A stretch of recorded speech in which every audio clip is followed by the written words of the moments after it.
A common question I get asked is, are there any side effects with upper cervical chiropractic care? Typically there are not, but there are a couple things that can happen immediately post-adjustment. The first is a lightheaded or flush feeling when the patient sits up, and this is due to improved blood flow and cerebral spinal fluid flow to and from and around the brain. And the other side effect that can happen is tight or stiff muscles for about 48 to 72 hours post-adjustment.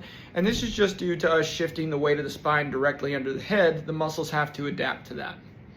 Like, comment, and subscribe to learn more about upper cervical care, and visit uppercervicalcare.com to find a doctor near you.